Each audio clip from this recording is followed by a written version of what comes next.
In business, there's no room for guesswork. Every shipment matters, every deadline counts. When you're trying to keep operations running smoothly, the last thing you need is uncertainty. That's why reliability is at the core of USPS Ground Advantage. From the moment your package is first scanned in, it moves through a secure nationwide network, aiding in a timely and accurate delivery. You get near real-time tracking so you can keep up with your shipments. And with affordable upfront pricing, there are no hidden fees or surprise surcharges to throw off your cost sheets. It all adds up to predictable deliveries you can depend on. Because knowing your logistics are handled lets you focus on everything else.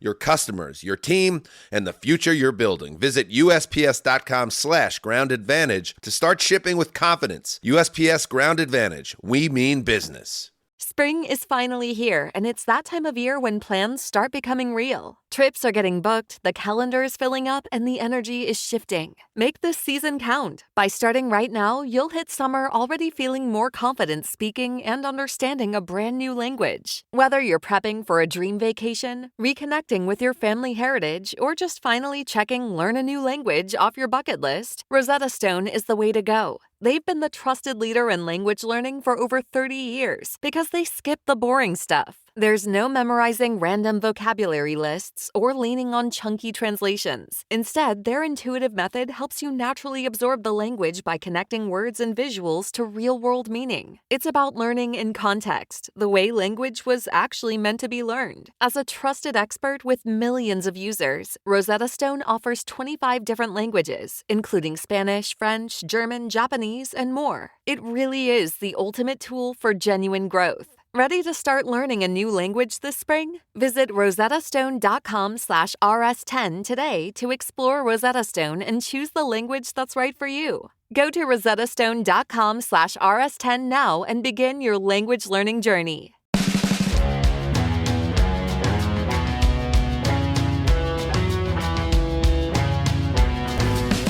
Hey-o, hello and welcome to another episode of Heed the Call, an NFL show. My name is Dan Hanzus. Of course, Marc Sessler, my fine co-host, joins me. And Mark, this is the end of I thought was a successful, to this point anyway. We never know how this is going to go, this episode. So I don't want to go licking lollipops just yet. But our four-part Draft Cram Sesh, hitting every division, and we cap it today with the NFC South and the NFC West, has been, I think, helpful for all involved, and I'm looking forward to today's edition with some very special guests. It's these episodes rise and fall with the guest, and I feel very good about who we have with us today. I like the idea that we're not licking the fourth lollipop before we produce the fourth lollipop. So right. Nice, measured Save it for approach. the dungeon, the Sessler dungeon, 3 a.m. tonight. Okay. All right. Without further ado, let's get right into it. And what a way to close things. Our opening guest, an old friend and a key figure in the Heed the Call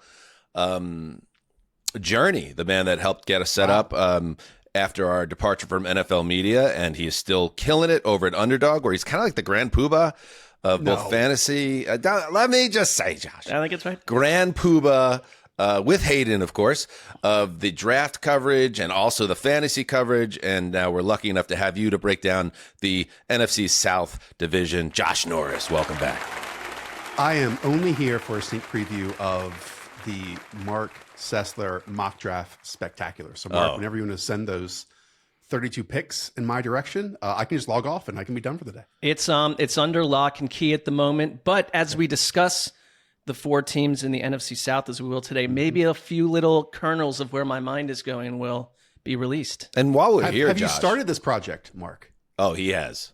Yes. Yeah, months. I've been working away. I think Justin and I, the camera got pulled back a little bit. Mark had jury duty a day ago and said, "I'm working on my mock draft right now." So I'm sure a totally focused atmosphere will lead to some of the great prognostication of our era.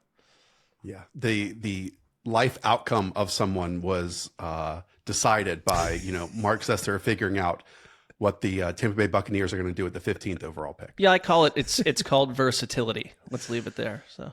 And Josh, one of the great pundits in all of the draft industry, I do have to ask Lance Zierlein, who has become something of the Ivan Drago to Mark's Rocky Balboa. Very dismissive of Mark, who he feels is an interloper, a Johnny-come-lately, a man who doesn't deserve respect, a real bad guy, like, you know, a trash bag, like just a terrible person. I mean, these are things that Lance says Keep about going. Mark. Where do you come down on? Are you okay with Mark kind of coming and going as he pleases in the draft industrial complex? Oh, 100%. I mean, I almost made a inappropriate reference that if Lance is the Lance is the Ivan Drago, I am the Adrian of Marc Sessler's journey with the NFL draft, but that's the wrong way of putting it.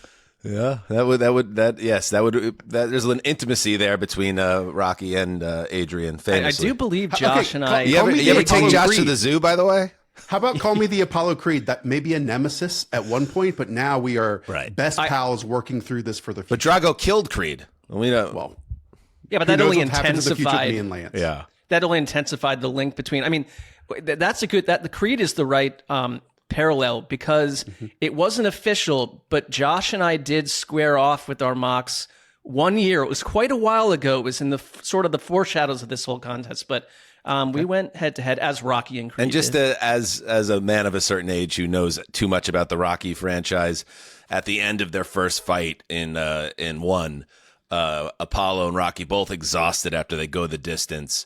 Apollo goes, ain't gonna be no rematch, and there wasn't. In this case, Josh and Mark, and never will be. You just Same let team. that sit where it is in history.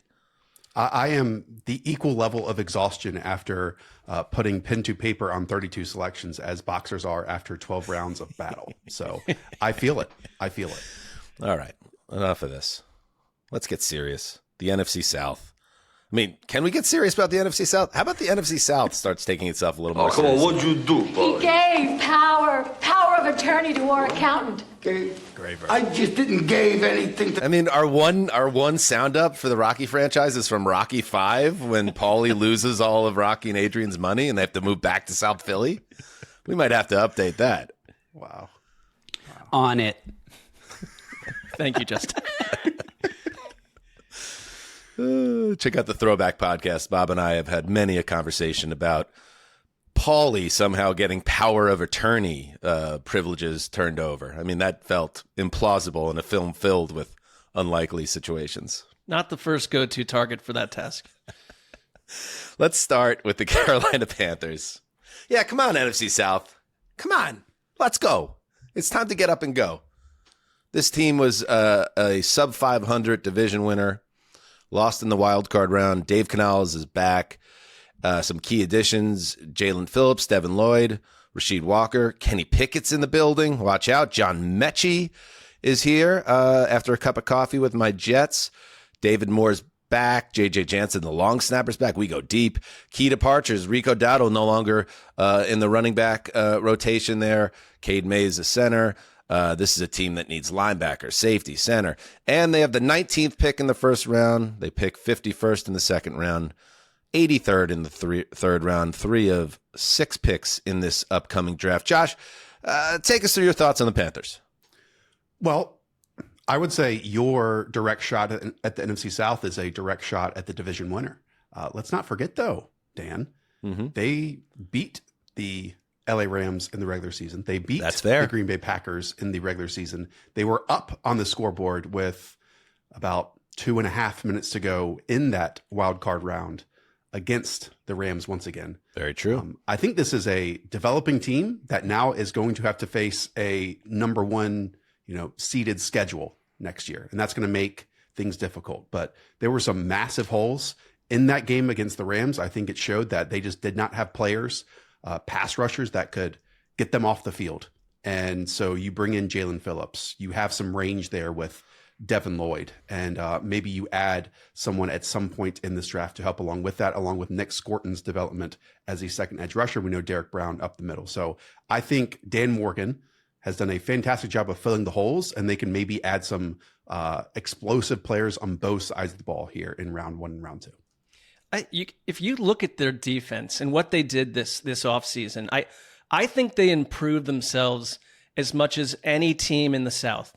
I really do, and I think that Dan Morgan is someone that has probably been overly ignored or not talked about much, but they've got a plan, and I feel like they're far away from the days of David Tepper whipping a cocktail at an uppity fan. Like, if you look at the construction of the defense right now, with Derek Brown, Jalen Phillips, Devin Lloyd, J.C. Horn, you've got elite players at each level there. And you're sitting at 19, and Dan Morgan basically said in his pre-draft presser, like, we feel good about the fact that whatever happens at 19, we can almost just take the best player available. Like, they have needs, not all over, but there's not a one burning need. I just want to see them give Bryce Young another weapon. I know they've drafted wide receivers 2 times in a row in the first. I think no team has ever done it 3 times in a row. You got a guy like Kenyon Sadiq sitting out there at tight end. Like, what's your sense that they might do?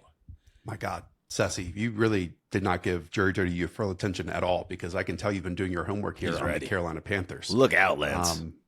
One thing that I don't believe has gotten enough attention is the change in play caller here.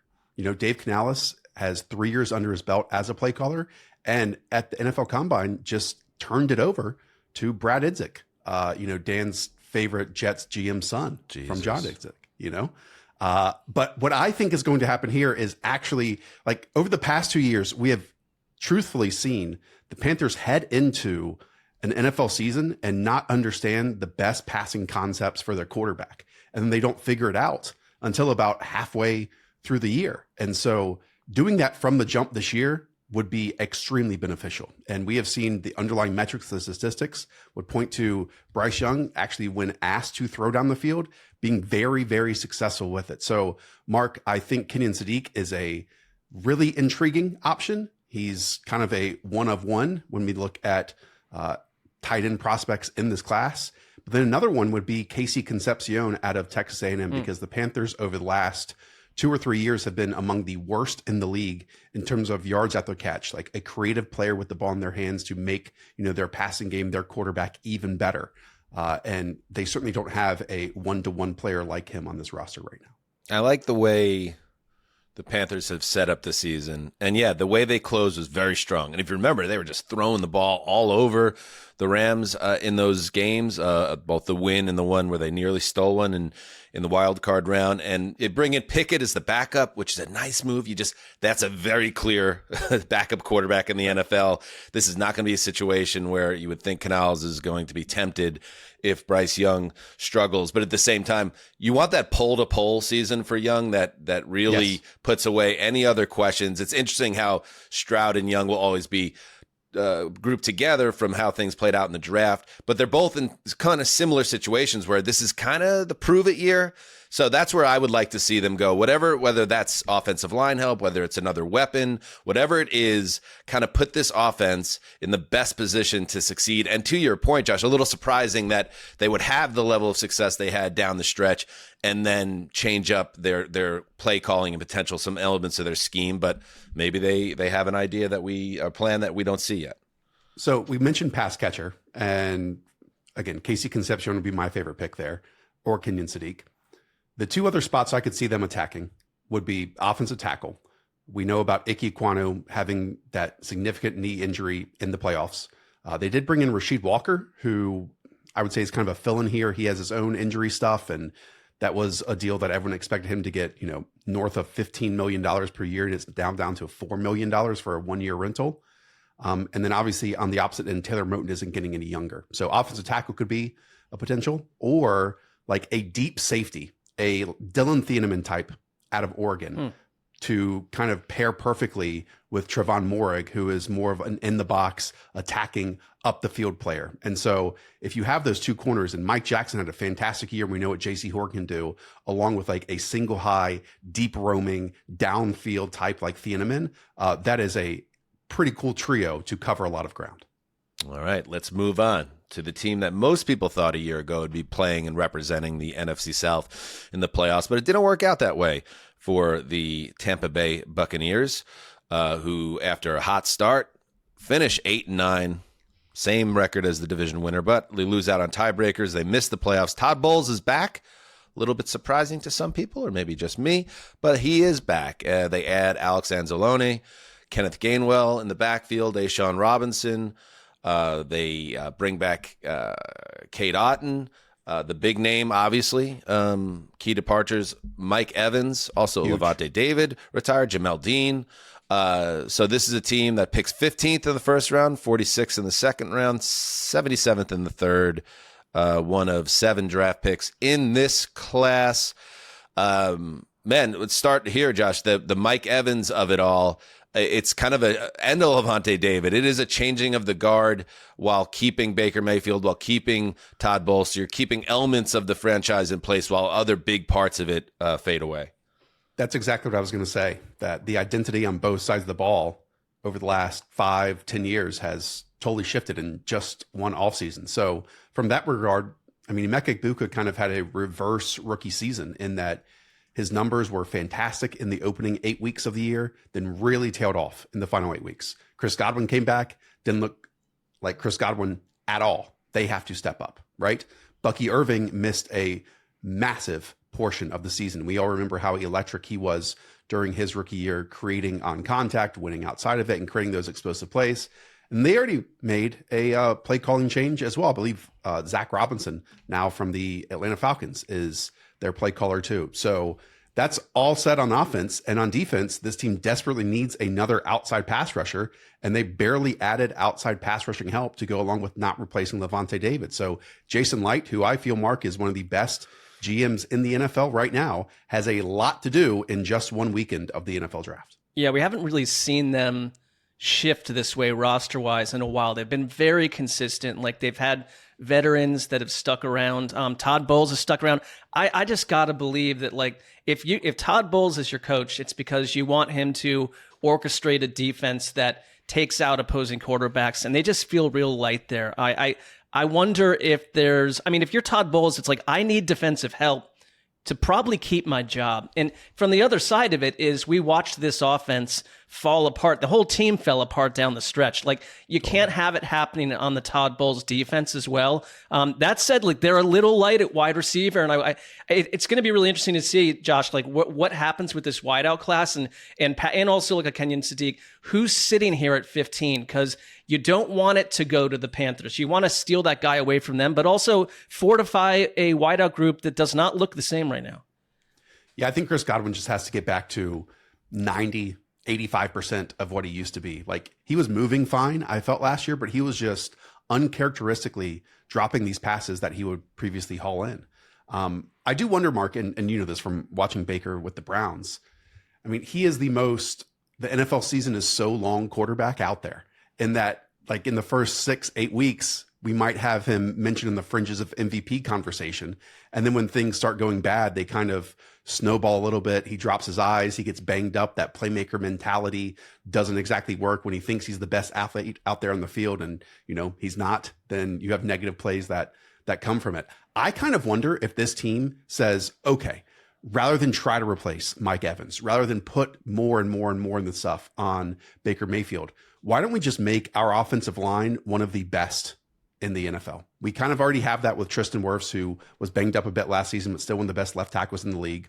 Luke Gadecki at right tackle. Graham Barton is an emerging player at center. Why don't we go and get the best left guard in the draft with someone like Vega Ione out of Penn State? And again, just trot out a top 3 to top 5 offensive line. Hope they stay healthy, because that really is what makes playoff teams come December and January. I love that, because I think Baker, for all his daring do, and we love to watch him, is more willing to put himself out on an island unnecessarily at times in terms of risking his body and et cetera. I mean, for me, this is also essentially the last year of Baker's deal. And ownership on down has said, like, we are committed to him.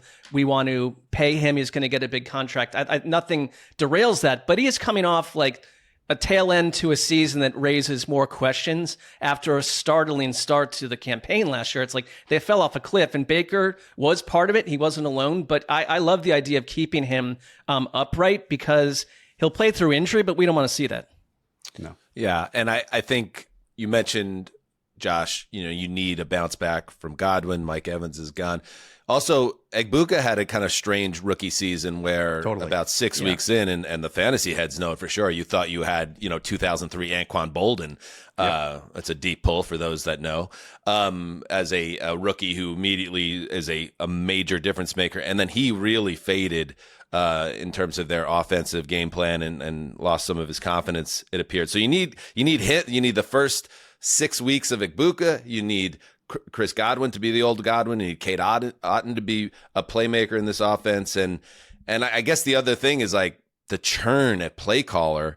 That has been another thing for Baker that's been an issue. So, yeah, this is an important draft. I feel like you can look at it if you want to be pessimistic and look at it as, man, was last year kind of the last year of the window of this whole group, and it just didn't work out, and now we're looking at a team in transition. But, you hit on a big draft here, Josh, and you could fix a lot of things. So I feel like a lot of pressure on Light this season. And I think he's done a great job outside of round one as well. Like you can look at Cody Mauch, who was a second-round pick, or Yaya Diaby, who was a third-round pick back in 2023. We can go further. Jalen McMillan, obviously Bucky Irving was a fourth-round selection. One more name I want to throw out there as a possibility at 15 that I don't think is getting enough attention is, and Mark, you know this, so I'm not Apollo creating you here. We'll see. This is super deep. Educate me though, Josh. Yes, Malachi Lawrence, UCF, pass. Just nod your head, Mark. Yeah, I know who he is. Say I at the top of the draft. Nice. We have the Arvell Reeses, the David Baileys, and the Reuben Baines. Almost certainly those guys are going to be off the board. But then after that, it gets like really dicey. Every single player has some type of flaw that you can poke holes in.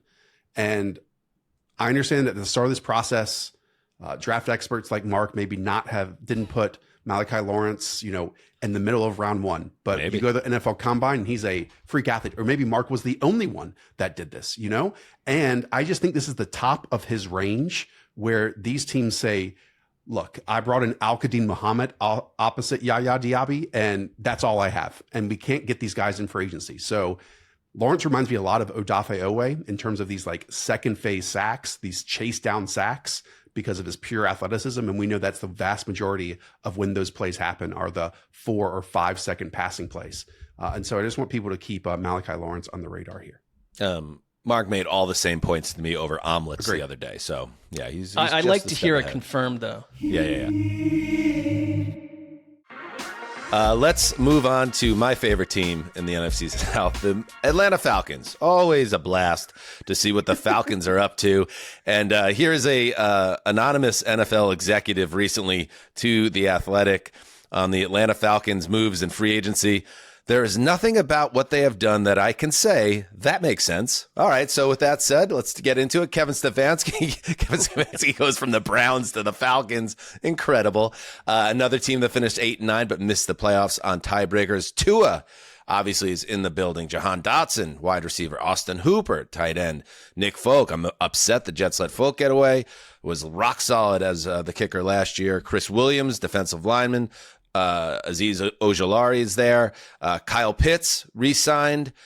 Key departures, Mark's boy, Tyler Algier, David Onyemata, D. Alford, Kirk Cousins is in Vegas now, Caden Ellis, Darnell Mooney. So here's a team that does not have a first-round pick, thanks to their brilliant maneuver last year of trading it to the Rams to beef up in their pass rush. So their first pick comes just inside the top 50 at 48. One of just 5 picks in this draft. Get to work, Falcons. I can't wait to see how it plays out. Josh? I mean, Dan, let's just read that key additions list again. When Tua Tagovailoa is the number one headliner key addition, and then Jahan Dotson is next, who couldn't even crack 300 receiving yards on the Eagles after being a failed first-round pick by the Washington Commanders. Austin Hooper is probably 34 years old at this point. It. And then the rest of this is just baloney, other than Nick Folk, your beloved Nick Folk. He's badass. So, I mean, the Falcons really can't be playing for 2026 here. Like this room at multiple levels, and we didn't even cover that their right tackle just up and retired, and then they had to go and get the false start machine in Juwan Taylor on the 17th wave of free agency, And that's just on the offensive side of the ball. We haven't even talked about the defensive side of the ball here, where they spent again, top 13 selection to go and get James Pierce, who now has found himself in deep, deep waters off the field and probably never plays another NFL down. So, Mark, this is one of the disaster franchises in the league that Kevin Stefanski has to, reemerge into some form of positivity. I think if you're Stefanski, who was telling the press that Caleb McGarry would be good to go later this summer at a key position for them. I know they've made a few additions there, but I wonder if they're kind of backed into filling need at 48, like a right tackle. But the other position I'd look at is outside of Drake London, there is not much happening at wide receiver for the Falcons. So do you get forced into having to take one of these positions of need? I honestly, after the Stefanski experience in Cleveland, I get the coach of the year stuff is sitting out there, and he helped the team early on, and there was some direction, and they had a decent offense under him. But the whole thing fell apart to such a degree over the last 2 years that I feel like he's a mystery as to what he is as a head coach. But this is a team with no first-round pick, with some gaping voids on both sides of the ball, and seems like after some progress have taken a step back. I mean, Stefanski, it's like jumping off the Titanic into a lifeboat and then looking down and there's a 3x3 hole in the bottom of it. Correct. But, let's try to, because I know Falcons fans are starting to get fired up probably now. So, but Dan, I think the sad part of this is they have superstars. They do. Bijan Robinson is a superstar. Right. I want Bijan Robinson to be on a good NFL team, not a bad NFL team. I want to see Drake London be this new wave of slot-ish wide receiver and dominate that area. But he now is tied to Tua Tagovailoa and another injured Michael Penix. And Jesse Bates, I think, can be a superstar in the league. Teams do not want to throw over the middle when they face off against this Falcons defense. And it's not, though, that they just need to fill some holes. They only have 3 picks in the top 5 rounds and 5 picks in total overall. So you have to hit on 3 of these 5 in order to have a successful year, because typically that's 3 out of 7 or 3 out of 10. And they are just going into this ammo cabinet that is just it's totally tough. empty. I mean, listen, the trade, which we derided the moment it happened, or at least some of us did, last April, to lose your first round pick. That's, I think, the 13th overall pick that the Rams have as a result. And that 13th pick, that could be, right around the position where the first wide receiver goes off the board or the second wide receiver. So you look at what they could have had, but they went all in on they wanted to shake off the curse of John Abraham, obviously, and get the pass rushing going. And now even that with the off the field issues is a problem. So yeah, this is a tough team to not skew negative on, because it's a team with a lot of holes to fill and not a lot of draft picks, and that's a tough spot. So that's little where the nugget, one little positive nugget on the Nick Folk front. They lost the Falcons 3 games last year because of their kicking problems. There you so go. if you were to add 3 wins to the team a year ago, if had Nick Folk been there, we would have put them first in the list here. They would have won the division. They have plugged the hole in the lifeboat. Yes. I would say, why put Nick Folk out there at wideout? He looks like he could be crafty. Put him in the slot. He could do it all. I quickly just want to mention a player at 48 overall, just to give the Falcons fans a little bit of hope. I think someone like Jeremy Bernard, who's a wide receiver out of Alabama, would be perfect here. He did a little bit of everything in that Bama offense. They built the passing attack around him, despite a sophomore season, Ryan Williams being linked right up there with one of the best wide receivers in college football. He got backfield snaps, manufactured screens. He runs dig routes over and over and over again over the middle. And then he also won down the field. He can play any of the 3 wide receiver spots. So if he has to be your number 2 in 2025, he can maybe do that. If he has to be your number 3 on a good team in the future, he can probably do that as well. So just pencil in Jeremy Bernard at 48 overall. And unsolicited advice to owner Arthur Blank, and one of my favorite new things in football, president of football, Matt Ryan. Don't do anything dumb like trade next year's first round pick to get into this. This is not the greatest draft class, right, Josh? Maybe we just view this year as what it clearly is, a developmental season, and we'll take a bigger crack at it in the 27 draft. Just patience if you can. Arthur Blank's 140 years old, I understand, but let's make some smart decisions in the next week. Check back in next April, Falcons fans. All right, one more team. Let's head to the Bayou. It's not really the Bayou. I mean, they're in the middle of downtown New Orleans. The Saints. The Saints. Kellen Moore, our boy. Alan Great Moore. fan base. Yeah, great fan base. Great culture. Great old dome. 6-11, missed the playoffs last year, but there is Alan Moore. There is some reason. Alan Moore. There is reason to be excited. Alan Moore. There is reason to be excited because you have a young quarterback that you believe in. A young quarterback Justin you is believe heavily in. indebted to the THC that he imbibed 12 minutes before we kicked off here. You add, as we move away from the Alvin Kamara era, you add Travis Etienne, guard David Edwards, linebacker Caden Ellis, Noah Fant, the tight end, comes over. Key re-signings, Julian Blackman, John Ridgway, Dylan Raduns. Key departures, DeMario Davis goes back to the Jets. Alante Taylor, the cornerback. Radins, former Titan, Dylan Radins. North Dakota State, I believe. Yeah, right. Bang. Mark knew that. Thank you, Justin. Second round pick. Bust. Okay, bye. Justin, we are on the air, just to let you know. Taysom Hill looks like he's going quietly into that good night finally. So here we go. The Saints picking at number 8 in the first round, 42nd in the second round, 73rd in the third round, 2 fourth-round picks, 2 fifth-round picks, a 6th-round pick. Where do the Saints go from here, Mr. Norris? Mark, don't you think that the Saints are going to be everyone's, favorite worst to first flipperoo for the 2026 season? And since that is going to be everyone's favorite, will it happen? I mean, that tends to be when groupthink happens across the league. It's the Saints or the Giants that are going to be that. Yeah. But and the Titans. Those are the three. Saints fit though for the way they finished last season as well, and the fact that they might have skipped a big step here by having a quarterback. Yeah. So I get it. Positive trajectory here.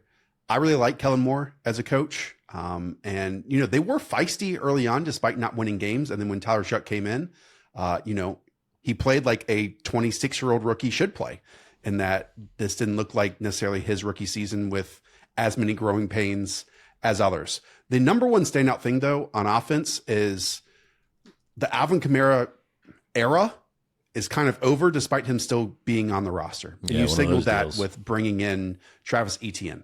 And so you have Etienne and you have Chris Olave, who was excellent last year, but we need a little bit more juice. We need another playmaker. And at 8th overall, I think the Saints have a great shot of declaring who the wide receiver 2 is in this class. I would assume that Carnell Tate from Ohio State is off the board, but there's a debate across NFL draft media that Mark is embedded in, Absolutely. Of who the wide receiver 2 is. Is it Casey Concepcion? That's my wide receiver 2. Could it be Mekhi Lemon, who other people like from USC? Lemon. A lot of other people like Jordan Tyson from Arizona State. And that might be the direction that he and they go in here. He has a pro day workout with scouts on the 17th, 2 days from now. And I think that goes into a big way of declaring if he's going to be the wide receiver 2 in this class. And again, I think the Saints really need that extra element to surround their old but new starting quarterback in Tyler Shuck. Yes, Justin. My hottest round 1 draft take in my mock draft that publishes tomorrow at NFL Draft on SI is hello.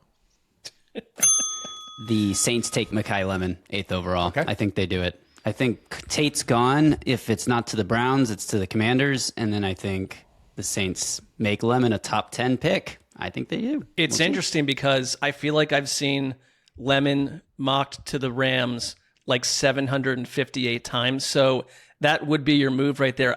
This is a draft where it's like you don't get a sense that there's going to be necessarily a lot of big trade movement. We can always be surprised by that. But the Saints, I wonder, with the Browns being whispered about at number 6 as a team that would be willing to move down potentially, and probably make the mistake of not taking Carnell Tate out of Ohio State like an hour and a half away, please. Why would they would there be a world where the Saints maybe move up to like 6, for instance, not a huge move, and get their guy in Tate? If a team is willing to try. Mickey Loomis feels like the one kind of wild card guy that's going to do something we might not expect here.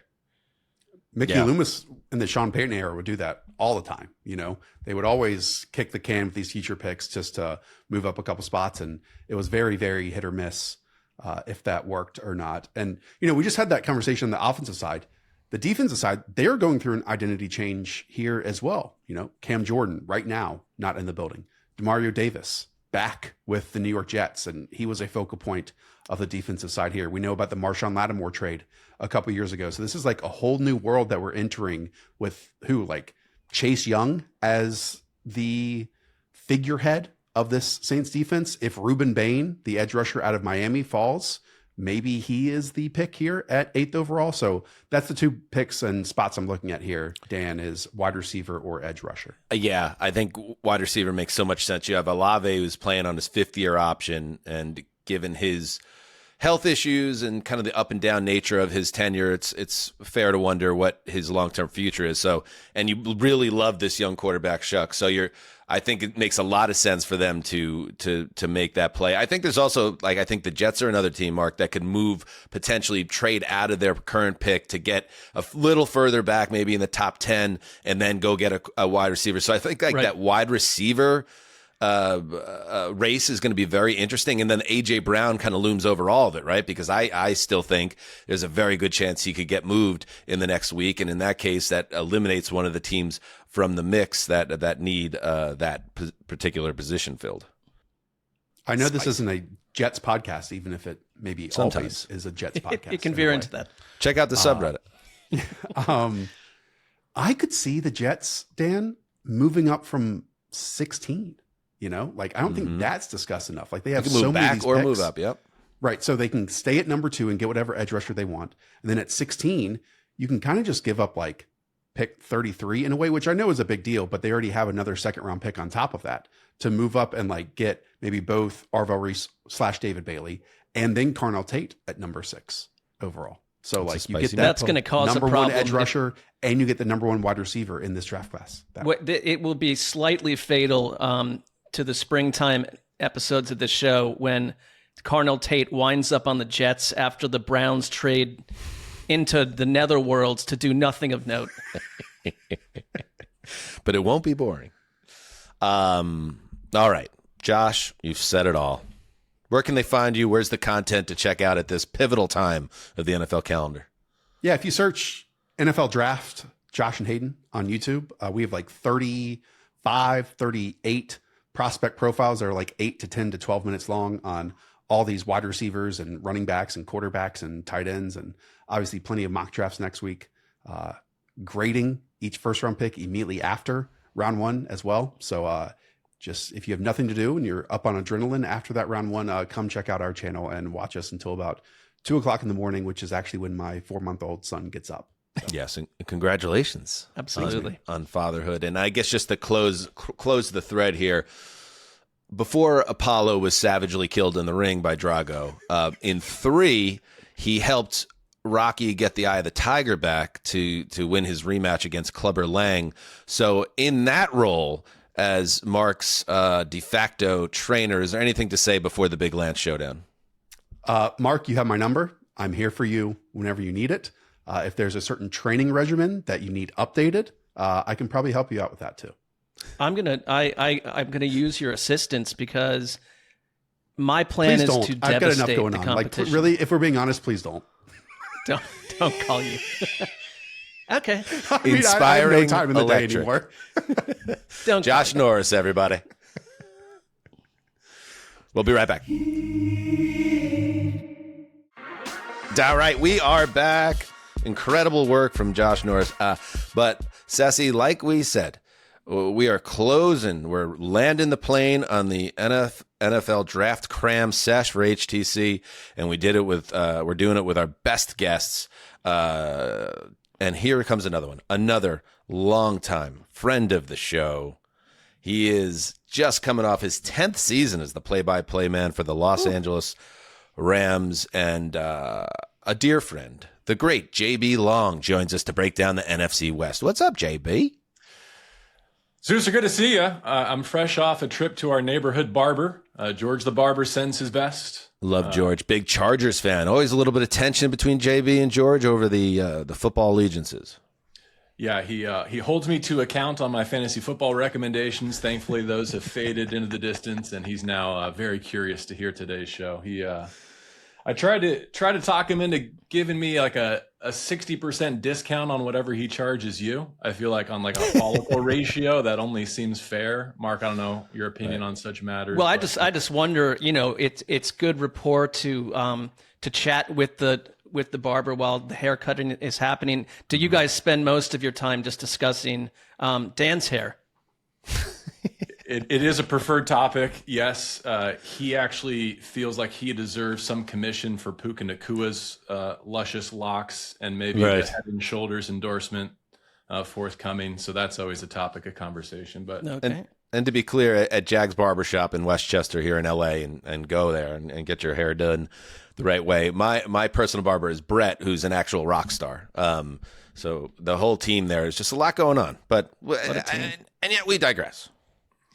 The NFC West Division, the best division in football. So maybe that's why we're closing out this whole series with the West. So let's start with the team that narrowly edged the Los Angeles Rams in the NFC title game, which was the true Super Bowl, as we all kind of suspected. And then they stomped the Patriots, as we remember. And the Patriots were never in the news again since. Anyway, here we go. Let's start with the Seahawks, though. Mike McDonald, 14-3, win the Super Bowl going away. And what do? They're like, we love this team. And there's going to be some changes, but we're not going to rock the boat. Emmanuel Wilson back in the running back room. Kenneth Walker is gone, of course, headed to the Chiefs. They bring back Rashid Shaheed, the do-it-all wide receiver. Drake Thomas, linebacker. Josh Jobe, Ty Okada at safety. Also, Boye Mafe leaves. Kobe Bryant, gone. Reek Woolen, gone. So some of the mainstays in their secondary leave, and we'll get to what that means for a team that has the final pick in the first round at 32, the final pick in the second round at 64, and of course they end the third round as well. Just 4 picks, JB, for the Seahawks. You saw them up close multiple times, 3 times this season. Where do they stand, and what do you think this team could use to get better, if that's possible, in 26? Yeah, and a division that not only had 3 playoff teams, but 3 teams that were a game, maybe even a play away from being the 1 seed. They ultimately took that prize and the ultimate prize. And I think for a returning Super Bowl roster, this is a pretty solid, intact one. Not as many glaring needs as you would think. I think you've identified plenty of them there. Running back, I agree with. The way they upgraded at 1 guard position last draft, I'm sure they would like to do on the right side maybe this year. Safety, understand. I would add edge to this group, probably, is another one that's on my mind for the Seattle Seahawks. I think the last 2 world champions have probably demonstrated that you can never have too much pass rush, and McDonald in particular knows how to deploy it. So, yeah, 32 is interesting. That looks like prime trade back territory. It always is, as the last pick of that first night, but especially for a team that has a league low 4 picks, if they are interested in proliferating a bit, that's one that I think there will be an appetite for. And just to give clarity on what JB means by that, with the 32nd pick, it's obviously a first-round pick. It comes with the 5th-year rookie option pickup, more money. And then if you could just move back to the top of the second round, it's a more team-friendly setup while getting a player that's kind of in the same class in terms of a prospect. But anyway, Sessy, to you. No, I think you're right. This feels like a team that might want to accrue picks, address different needs. Like, it's interesting to me because the Seahawks in this division grew up so quickly. It crescendos last year with the Super Bowl win, and they're now quickly dealing with what Super Bowl teams deal with, which is Kenneth Walker out the door. Like, we don't know if Zach Charbonnet is going to be fully healthy or ready to go. They feel like a target at 32, maybe for someone like Jadarian Price at running back out of Notre Dame. Like, that would be like, it's a need, and it would be the appropriate place to take someone like that. The other thing I think, though, is that it's going to be an interesting transition because Brian Flores steps in for Kubiak as your play caller. That is Sam Darnold's 7th straight new OC in 7 straight seasons. And we just talked about Baker Mayfield earlier in the show, but like Darnold sets the stage for having to go through another transition. So I like the idea of surrounding him with a great running back, if you can get that there. But you're right, JB, like their whole method last year was like edge rusher piled on top of edge rusher. So anything could happen at 32 here.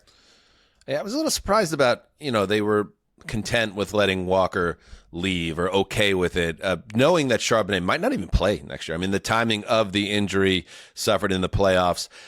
So I think like in this exercise, at least on today's episode, I don't see a more obvious need for any team than to get a young, talented running back. We talked about how Notre Dame might have the top 2 running backs in this class. So Mark identified that. Once again, Sessler locked in with the big Marc Sessler mock draft coming up, the mock Sessler mock draft coming up.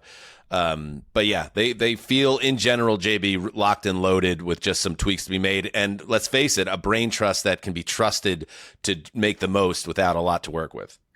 Can I just say, as a Notre Dame graduate who had 4 coaches in parts of 4 years during my time in South Bend, that the possibility of having the top 2 running backs in an NFL draft class, I'm not sure what world I'm living in, but it's a better one than I experienced during the Lake Effect years. That's interesting. Yeah, Connor was very proud of that as well as a big Notre Dame fan. Let's move now to the team that we know JB knows as well as anybody out there. It is, of course, the Los Angeles Rams. Let's take a look at where they're at. Sean McVay back once again, coming off a 12-5 season. Just miss out in the NFC title game. They do what we thought. They go after big upgrades in their secondary. And what do? They get Trent McDuffie in a trade. They bring in Jalen Watson. They also bring back Cameron Curl, Tyler Higbee, Harrison Mevis, David Quessenberry on the line. Who's gone? Tutu Atwell, Kobe Durant, Darius Williams. They pick 13th in the first round. How's that possible? We just talked about the Falcons traded the first round pick to the Rams last April, and Los Angeles is like, all right, cool. And why did they not have 2 first round picks? Because they traded that to get Trent McDuffie in the building, of course. So they pick 13th overall, 61st in the second round, 93rd in the third. Where do we go? What's next for this team under very steady and successful leadership in Los Angeles? Well, a couple things to note about 13. If they do pick there, it would be the highest selection of Sean McVay's decade on the job. 13 is a meaningful pick for this organization. That says a lot. It's where they found a young man by the name of Aaron Donald, and a draft that's going back to Pittsburgh. There's a lot of tentacles to this. I think the fan base wants a playmaker, and I think everything orbits around the window of Matthew Stafford coming off an MVP season. But I think that was equally true last year. And what do? They actually traded back and delayed gratification and were able to spin that into Terrence Ferguson, a tight end, and ultimately Trent McDuffie here. So you guys ever have like one of those fantasy football drafts where as much as you'd like to be there, you just have maybe it's like back to school night and you just got to leave it on auto draft and hope for the best? I don't think Les Snead would do this, but if there was ever a draft to just sit back and wait, and let the best player available be your guy at 13. I think this could be the one. Like I could very well see the scroll on your preferred network and Todd McShay's best available, maybe, 6th on his big board, ends up falling to 13. And whatever that ends up being, offensive tackle, edge rusher, corner, receiver, tight end, the Rams could be good with that because they don't have necessarily urgent immediate needs. But if you look at their 2027 depth chart, just about any premium position would be helpful. They do feel like there is overt urgency to make this the all-in season with Stafford. Like that's the tone. And I really love that Les Snead and McVay, they just go for it. Like cornerback would have been a burning need in this draft, and they would have been forced to address it maybe higher than they would want to if they hadn't gone and done what they did. I just want to ask your opinion, though, because as I mentioned earlier in the show, Mekhi Lemon has been mocked to these guys by people that are talking to McVay and talking to Snead at these league events over and over. I think Casey Concepcion is another option there as well. But like adding a wide receiver who can contribute right now along Puka and Devontae, I think that makes a lot of sense because this is the season for the Rams. I would add Jordan Tyson to that short list. I absolutely love him, but have been exposed to him quite a bit at Arizona State. Love his head coach, Kenny Dillingham. Love what Hines Ward has to say about him. I know the hamstring and the injury history is a deal. We'll see how he runs, but I could definitely see him as a fit. And, whether you call that wide receiver 3 or 2.5, whatever it is, it's unique to the Rams ecosystem for a couple of reasons.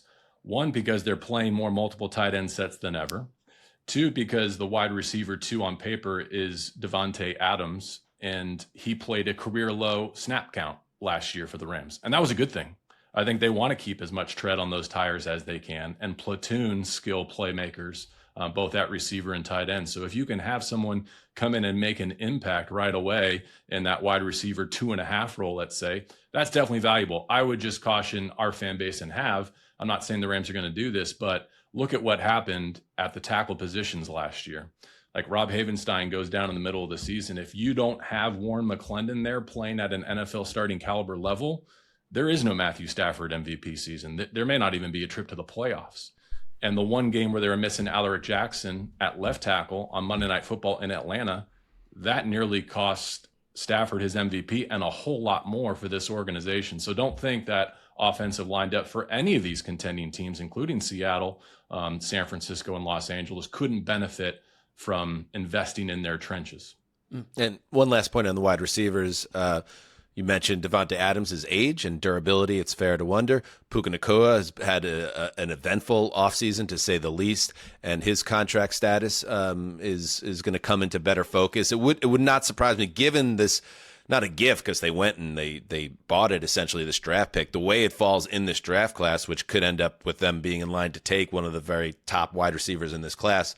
It wouldn't surprise me. It just wouldn't surprise me if it gave them some wiggle room and another playmaker, and who knows what could be maybe Matthew Stafford's last big bite at the apple. That would make a lot of sense to me, JB. Dan, I think the best case scenario, the dream scenario, is if you could slide back from 13 to right around 20 because of the dynamic that I started with. If you could add another top 100 pick and still come away with one of those players that you have a lot of like for, nothing would be better from the Rams standpoint. I just don't know in this draft class and where they are, what the appetite is going to be for moving up. And if there is a desire to move up, what are the chances that teams want to catapult ahead of Tampa Bay and Baltimore, but not the Rams? Like, if there is that trade up desire, I have a sense that teams might want to get in front of LA rather than trade with LA. But I would love to be wrong. Never in a million years would I've anticipated the value they got for trading out of their first round pick last spring. Yeah, a quick one before we move on here. It's Daniel Jeremiah mentioned that there were only 2 teams linked to Ty Simpson. It's the Cardinals, makes sense, and the Rams. The Rams are not in position to get him if they're at 13 and 61. But is there a world where they prioritize getting that developmental quarterback this year and make a move, or is that kind of like, wait, why not just do that next year when you've got this like bath of riches at the position?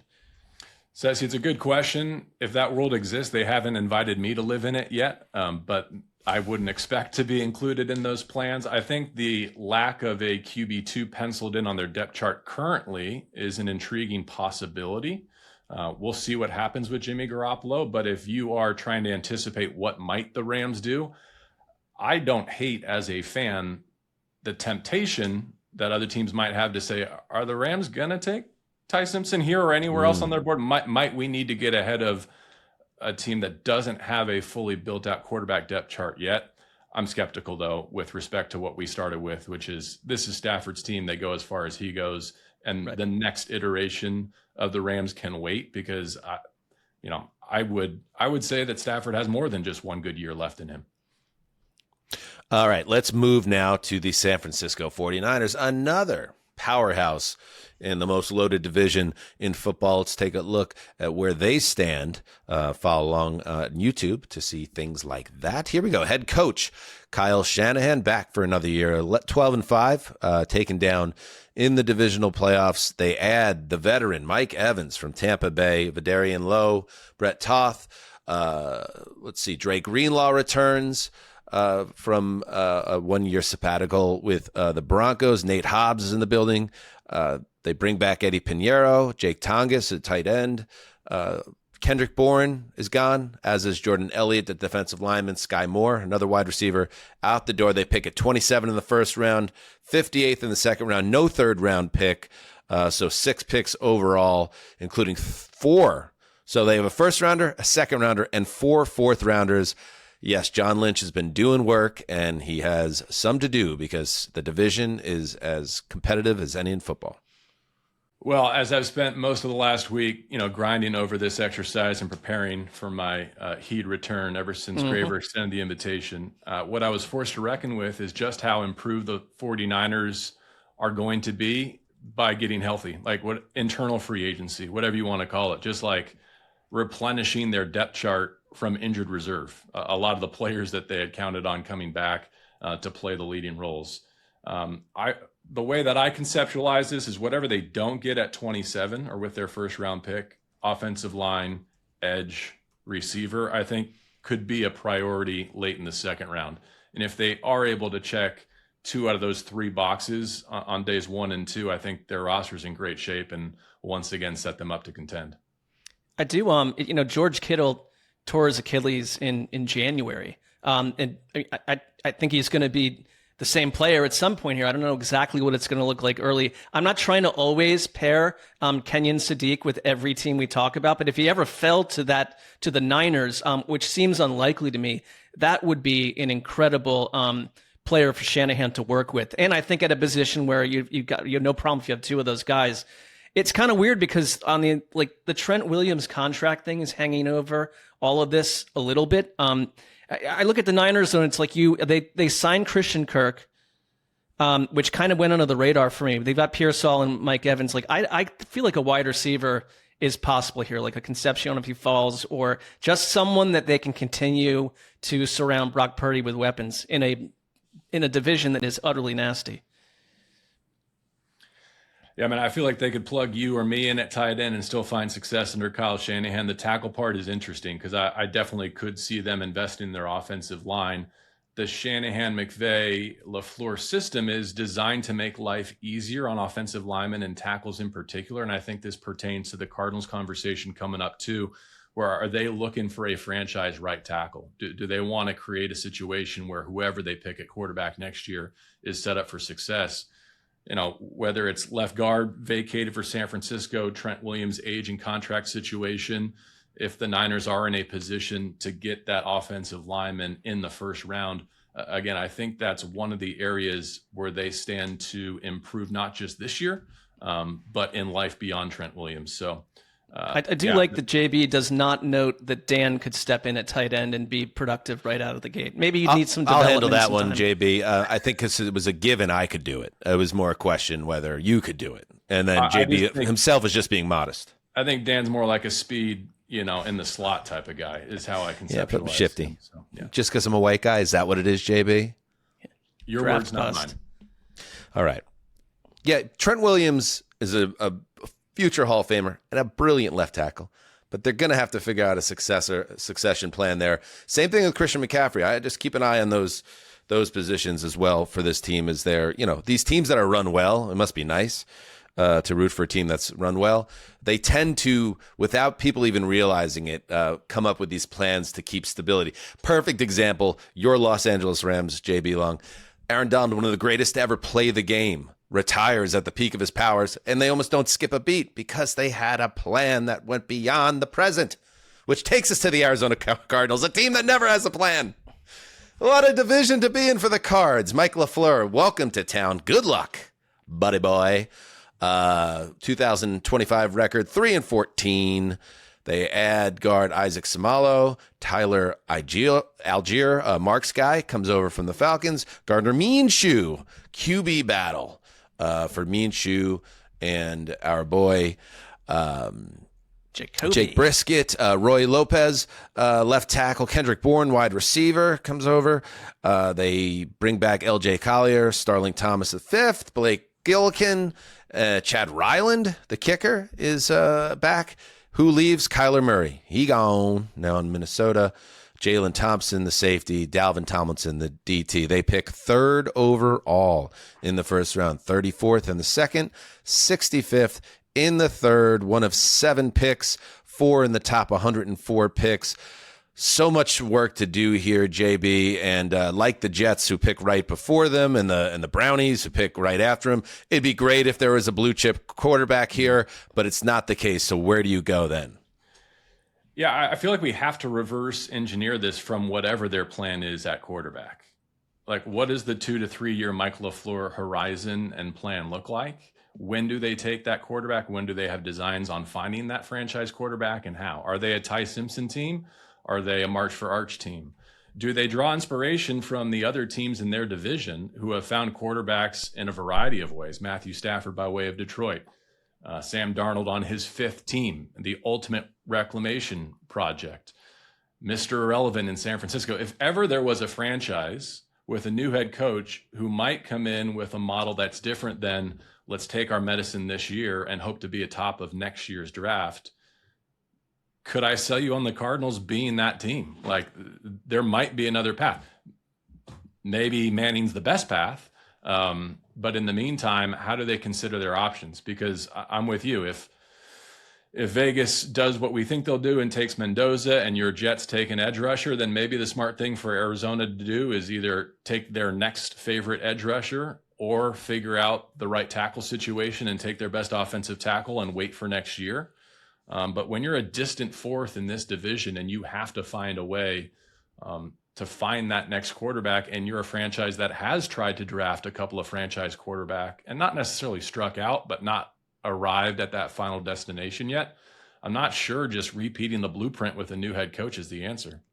Yeah, I think it's a bit of an upset that Monty Ossenfort is still here as the general manager. And I think it's just that this is a turning point at number 3 where, like, we're going to learn a lot about what the Cardinals feel about themselves, because there's been whispers of the Cowboys being a team that, one of the few teams that might willingly trade up to get like an Arvell Reese, right? And maybe this would be the spot where the Cardinals say, we're not punting, but we are back in a mode where we're accruing picks. Like, or do the Cardinals go and do that right now? They've got a new defensive coordinator, Nick Rallis, who, like Arvell Reese, from what I read, would fit in perfectly in that scheme, the way that he moves players around and stuff. So I wonder if that's your move, you just go do that, you do offensive tackle, and they're sitting at 34, so that's the other Ty Simpson possible team. But if you're LaFleur, like, is that your move, or are you waiting till next year, like all these teams are going to struggle, and say, I'm not going to just get Ty Simpson, then replace him with a much better product?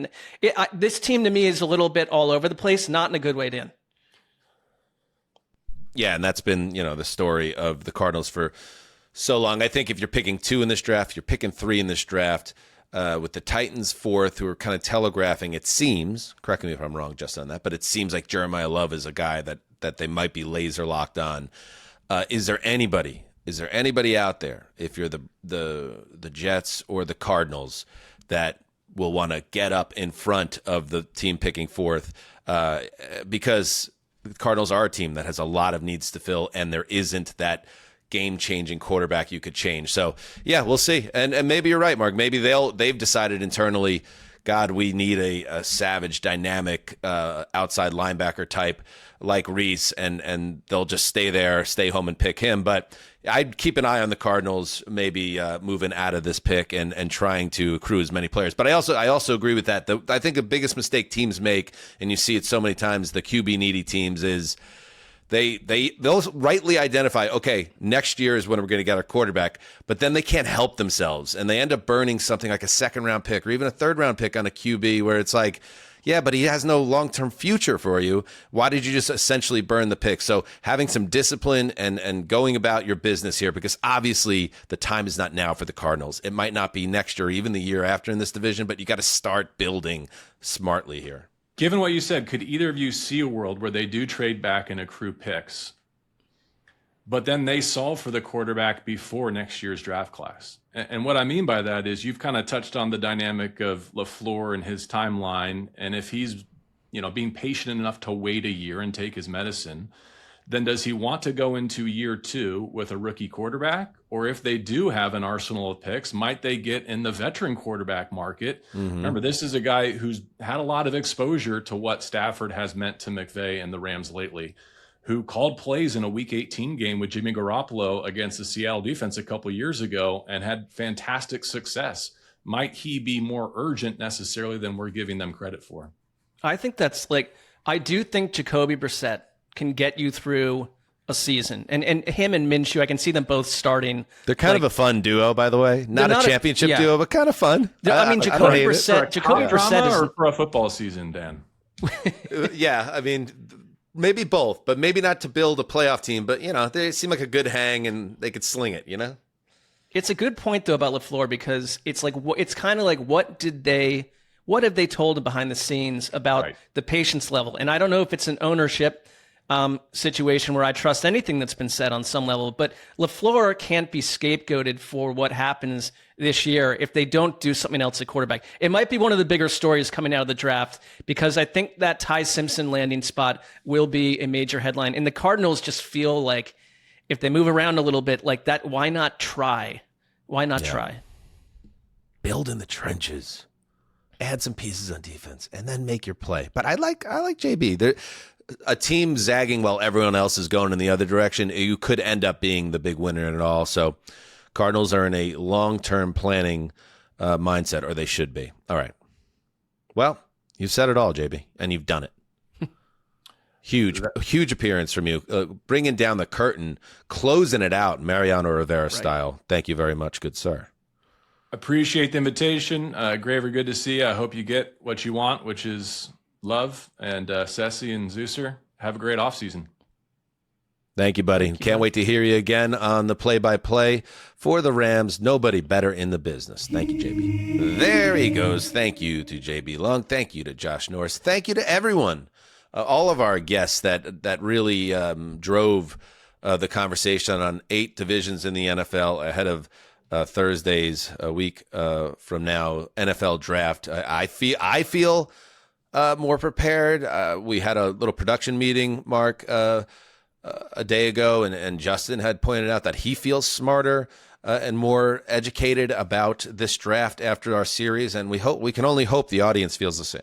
That was the acid test for me, to discover that Justin had learned from this exercise versus quietly judging us from a distance. So I like that dynamic. We made some new friends. We added to our friendship with many friends of old, and I think we had 8 great guests, and I'm patting myself on the back as I think that the two of you should. I do think the Trojan horse in all of this is, I got to think this bought you at least 3.5 to 4.5 more correct hits on your mock draft. There was a year not long ago where I lost to Justin, not in a head-to-head competition, by getting, I believe, 2 right in the entire round. Right. I cannot reproduce. It needs to be, this exercise helped, and it needs to show up in solid, tangible results. Absolutely. The reputation of Heed the Call is on the line. Thank you to everybody for checking out this show and this series. We'll be back with one more show this week. Another favorite of ours, the great Zach Kiefer from The Athletic, joins us for a Flashpoint focus. Ooh, baby. Lost it. On the Las Vegas Raiders as they sit in the catbird seat. First overall in the draft. What comes next for the Raiders, who've had a fairly messy century so far? In fact, I did a little research, Mark, as we're going to get into it. The Raiders haven't won a playoff game since George W. Bush's first term in office. Mission accomplished. Yeah. All right. So that's 9/11, baby. Oh, what was that, Mark? That was Justin. 9/11, baby. Yes, that wasn't the first term, but we don't need to dwell on that, Mark. All right. till Thursday, do what you must. Heed the call. 9/11, baby.